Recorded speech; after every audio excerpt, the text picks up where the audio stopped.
காலை வணக்கம். யாத்ராகமம் 6ஆம் அதிகாரம் முதல் 9 வசனங்களிலே கர்த்தர் மோசேயை பார்த்து, நான் பார்வோனுக்கு செய்வதை இப்பொழுது காண்பாய். பலத்த கையை கண்டு அவர்களை போகவிட்டு பலத்த கையை கண்டு அவர்களை தன் தேசத்திலிருந்து துரத்தி விடுவான் என்றார். மேலும் தேவன் மோசேயை நோக்கி, நான் யெகோவா சர்வ வல்லமையுள்ள தேவன் என்னும் நாமத்தினால் நான் ஆபிரகாமுக்கும் ஈசாக்குக்கும் யாக்கோபுக்கும் தரிசனமானேன். ஆனாலும் யெகோவா என்னும் என் நாமத்தினால் நான் அவர்களுக்கு அறியப்படவில்லை. அவர்கள் பரதேசிகளாய் தங்கின தேசமாகிய கானான் தேசத்தை அவர்களுக்கு கொடுப்பேன் என்று நான் அவருடைய என் உடன்படிக்கையையும் ஏற்படுத்தி இருக்கிறேன். எகிப்தியர் அடிமை கொள்கிற இஸ்ரவேல் புத்திரன் பெருமூச்சையும் நான் கேட்டு என் உடன்படிக்கையை நினைத்தேன். ஆதலால் நான் இஸ்ரவேல் புத்திரனை நோக்கி, நானே கர்த்தர், உங்கள் மேல் எகிப்தியர் சுமத்தின சுமைகளை நீக்கி நான் உங்களை விடுவித்து உங்களை அவர்கள் அடிமைத்தனத்துக்கு நீங்களாக்கி ஓங்கிய கையினாலும் மகா தண்டனைகளினாலும் உங்களை மீட்டு உங்களை எனக்கு ஜனங்களாக சேர்த்து கொண்டு உங்களுக்கு தேவனாயிருப்பேன்.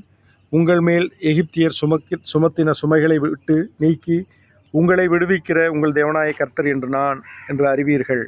ஆபிரகாமுக்கு ஈசாக்குக்கு யாக்கோபுக்கும் கொடுப்பேன் என்று நான் ஆணையிட்ட தேசத்தில் உங்களை கொண்டு போய் அதை உங்களுக்கு சுதந்திரமாக கொடுப்பேன். நான் கர்த்தர் என்று அவர்களுக்கு சொல் என்றார். இந்த பிரகாரம் மோசே இஸ்ரவேல் புத்திரருக்கு சொன்னான்.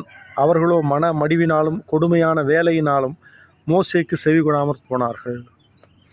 இன்றைக்கு மனமடிவும் கொடுமையான வேலையும் எங்கும் நிறைந்திருக்கிறது. தேவனாகிய கர்த்தர் நம்மோடு பேசுகிறார்.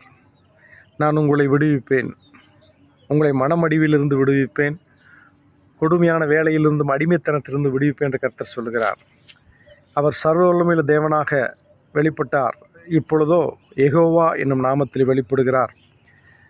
தேவன் கர்த்தர், தேவனாகிய கர்த்தர் என்றெல்லாம் நாம் பொருள் கொள்ளலாம். கடவுள் என்ற அந்த பெயருக்கு ஆள்கிறவர், நித்தியமானவர் என்பதை நாம் பொருள் கொள்ளலாம். இங்கு தேவன் என்றென்றைக்கும் உள்ளவர், நித்தியமுள்ள கடவுள் என்று சொல்லி தன்னை வெளிப்படுத்துகிறார். நான் பார்வோனையும் ஆளுகிறவர், பார்வோனையும் அரசாளுகிற ஆண்டவர், சர்வ அதிகாரமும் சகலமும் எனக்கு கொடுக்கப்பட்டிருக்கிறது, நானே அரசாள்பவர் என்று சொல்கிறார். இன்றைக்கு அத்தகைய தேவன் நம்முடைய தேவனாக இருக்கிறார். அவர் நம்மை ஆள்கிறாரா? நம்முடைய ஆண்டவர் யார்? நம்மை ஆள்கிறவர் யார்?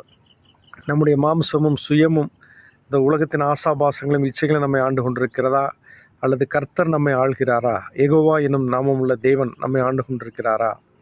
இயேசு கிறிஸ்து விடுதலையாக்கினால் மெய்யாகவே விடுதலை ஆவீர்கள். சத்தியத்தை அறிவீர்கள், சத்தியம் உங்களை விடுதலை ஆக்கும்.